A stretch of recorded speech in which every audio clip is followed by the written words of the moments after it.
How did I get started in this space? Well, it actually started about 4 years ago when my nephew broke his cell phone. He broke his cell phone. We took it to the Apple store to get it fixed. It was about $150 to get this phone fixed.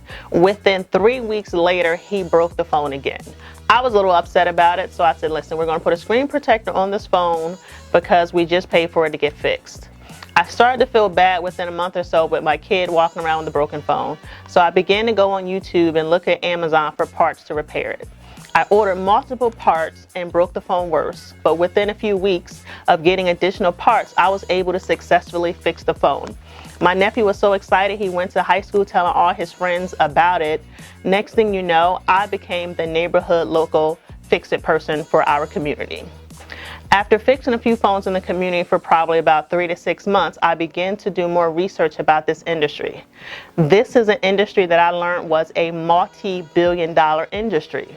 Now, to be honest, considering at that point in my life, I was in an IT career making 6 figures, it made it easy for me to say this should be a good transition for me to look into. So after fixing the phones locally in the neighborhood and getting somewhat better, but yet still making mistakes, I began to go online and find training.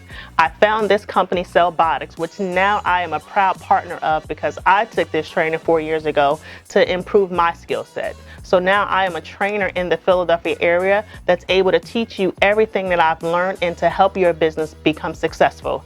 Trust me, when I left a 6-figure income career to start a business, it wasn't an easy transition, but I can promise you the ride has been worth it.